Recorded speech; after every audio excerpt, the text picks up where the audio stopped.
אהלן חברים, כאן צורי, והיום סרטון קצת אחר, פחות עריכה, יותר רצינות. אז כמו שבטח הבנתם מהתמונה של הסרטון, אני מתגייס בקרוב, ליתר דיוק בעוד שבוע.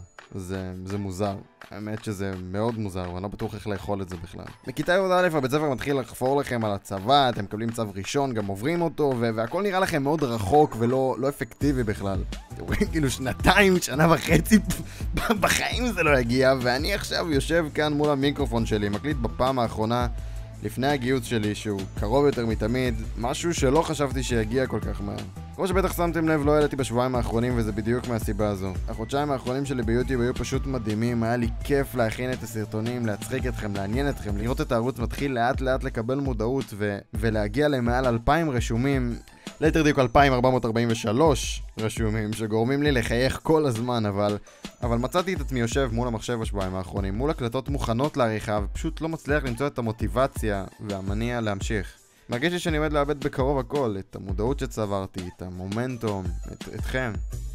אני מתגייס לדבר צה"ל, הולך לשרת בתור מתעד מבצעי, שזה בעצם צלם קרבי, שזה לוחם לכל דבר, ועוד שבוע אני עומד לעבור טירונות של 8 חודשים, שזה לא צחוק. בגלל התקופת זמן הזאת שאני אהיה רחוק מהבית, מהחברים, מהמשפחה, יהיה לי קשה מאוד לעלות ולשמור על רמת עריכה גבוהה, כמו שאני באמת משתדל לשמור עליה עכשיו.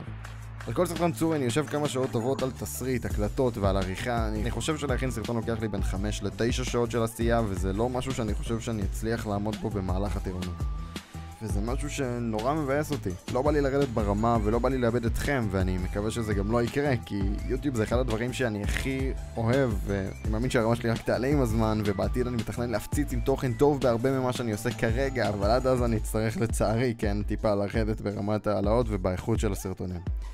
חשבתי אולי להתחיל לעשות קומנטרי במהלך הצבא ולספר לכם מה עובר עליי במהלך הטירונות, איך זה לעשות טירונות 07, לדבר על כל מיני דברים מהפרספקטיבה שלי שנוגעים לצבא, ובכלל אני אשמח לשמוע מכם בתגובות אם זה משהו שהייתם שמחים לראות בתקופה הזו, כי זה מאוד חשוב לי שהערוץ לא ימות ושלא תשכחו ממני בזמן שתוכנים אותי בצבא, כן? עד אז, תאכלו לי בהצלחה, אוהב אתכם המון ונתראה כשאני אחזור הביתה.